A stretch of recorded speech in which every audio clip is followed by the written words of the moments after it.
In other news, mourners in Gaza City hospital have held prayers for Palestinians who were earlier killed in Israeli strikes.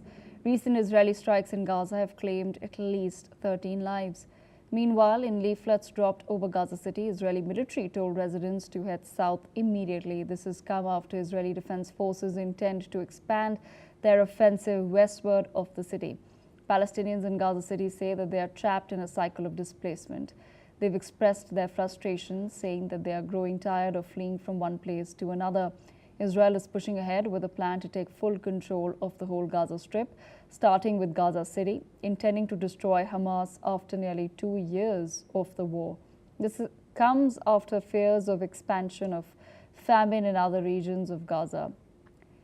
The humanitarian crisis is expected to worsen as Israel plans to put more troops on the ground. Palestinians have talked about displacement and other issues that they are facing. Listen in. منطقتنا عشوائي من القذائف فاضطرينا ان نسيب صار عندنا شهداء من العائله فاضطرينا نسيب البيت ونطلع ولقيت احنا طالعين من بيتنا بسبب هذه القصف ولقيت احنا احفادي في المستشفيات في منهم نايمين في مستشفى اصدقاء المريض في منهم نايمين في مستشفى المعمداني فعشان هيك احنا اصبحنا عائله متشرده جزء منا في خيام جزء منا في المستشفيات الحرب يعني احنا وقف شلال الدم يعني احنا بصراحه وصلنا لمرحله انه الموت اهون من النزوح يعني خلص يعني احنا كلنا حنموت بالدور يعني انا بشايف انه احنا عباره عن جثث متحركه ناس 200 بس احنا نستنى كل واحد دوره يعني احنا بدنا ننزح.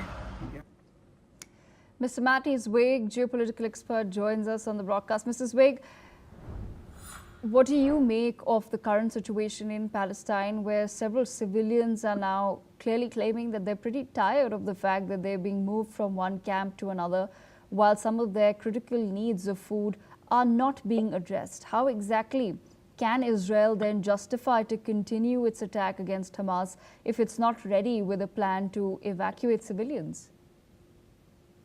I am sure the civilians are tired, and I am sure also that the Israeli society is tired.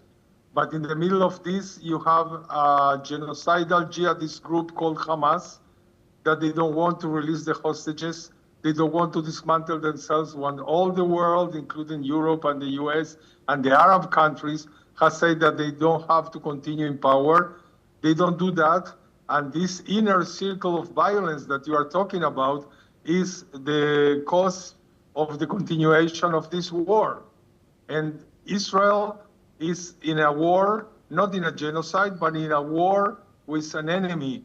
And this enemy is trying to avoid humanitarian aid that is passing for hundreds of trucks a day to Gaza.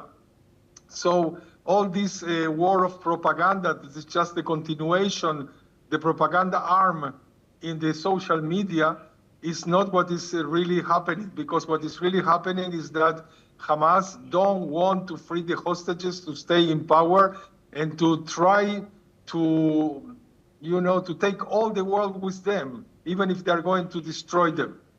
Because this is what is going to happen. They are giving a good reason for the actual Israeli government to continue their attacks and to continue to try to dismantle them by force, even knowing that this is going to threaten the lives of the still alive hostages that Hamas saved. So this is the circle especially from two sides. One side that is going to continue attacking, and the other side that is going to continue not freeing the hostages, not dismantling themselves, and continuing this endless war because it's good for them. The only way to continue in power. Unfortunately, this is what is going on.